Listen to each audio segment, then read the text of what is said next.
Series of cabs now, three different labels that he has done. We're back live. This is Scott Jordan. We're here at Cellars of Sonoma. My guest, Shel Israel, and I are talking about social media. We're drinking some wine, and it's pouring down rain. We hate the weather. Let me turn this bottle around. This is an artist series from Kreutz Family Cellars. Each label each year is different, and now we have three sets of these, the 05, 06, now the 07. What's unique here is the scoring that this guy's gotten on these wines. It's unbelievable. Last vintage 06, 97 points from wine enthusiast, 95 on this, so you're being very consistent. We retail price on that is $75, and that is what you want in a beautiful, beautiful cab. About 20 months, Kevin, in new French oak. I've got my son Kevin behind me working on the Twitter and Facebook. I've got Andrew behind the camera, his twin brother, and then our oldest son Scott is tuning in tonight. Must not have a baseball game, so he's tuning in. Come on. Get out of here, 80 degrees. Well, we had it pretty good for quite a while, though, right? We can't complain. In August, it'll be 106. Yeah, right. So, let me answer the questions that we had. The first question was, which of the following likely describes a wine made from Cabernet Franc?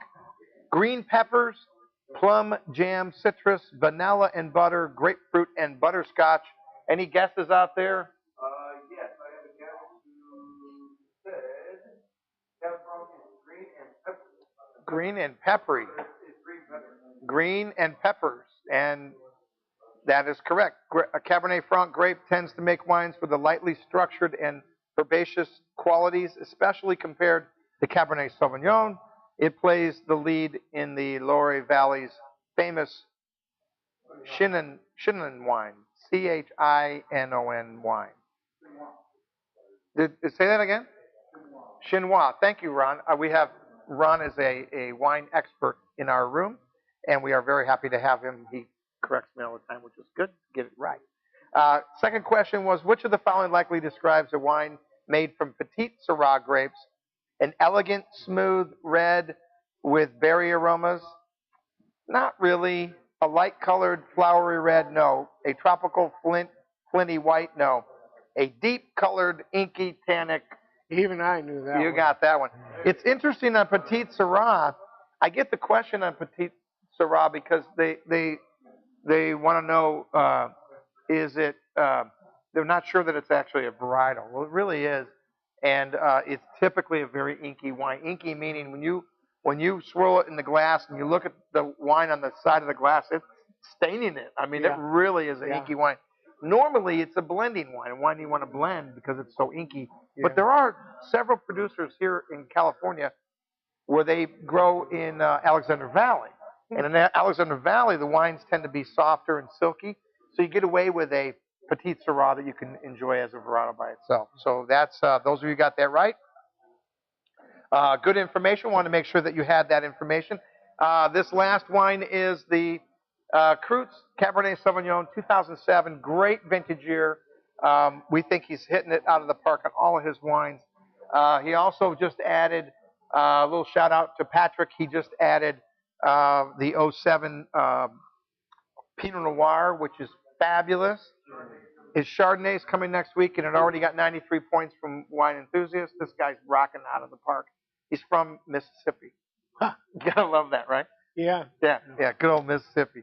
I love it. So, anyway, I want to thank you for coming today and helping us out with the questions and so forth in the social media. I enjoyed helping you with your wine as well. Yes, and you've done an excellent job. I like that.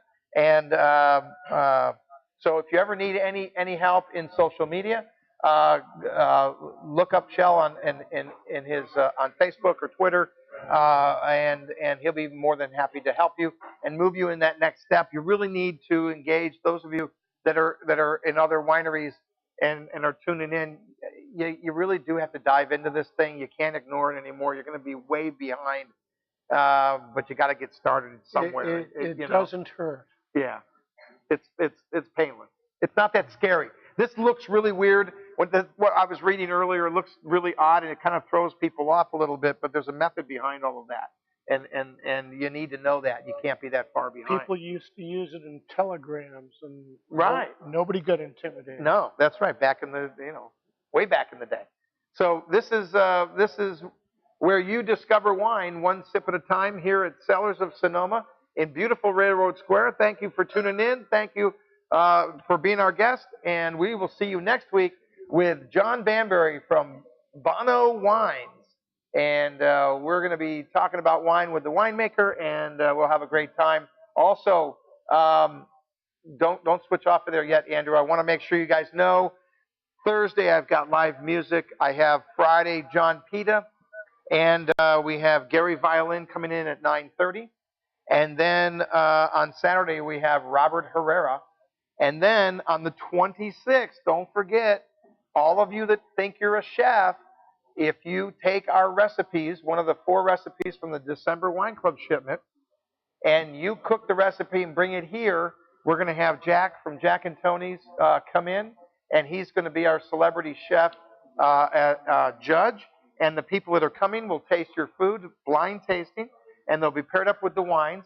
And if they pick your dish as the best representation of that recipe, we've got fantastic prizes that I will announce later, and that'll be really fun. So a very cool thing on the 26th. And so thanks for tuning in. Bye for now. We'll see you guys next week.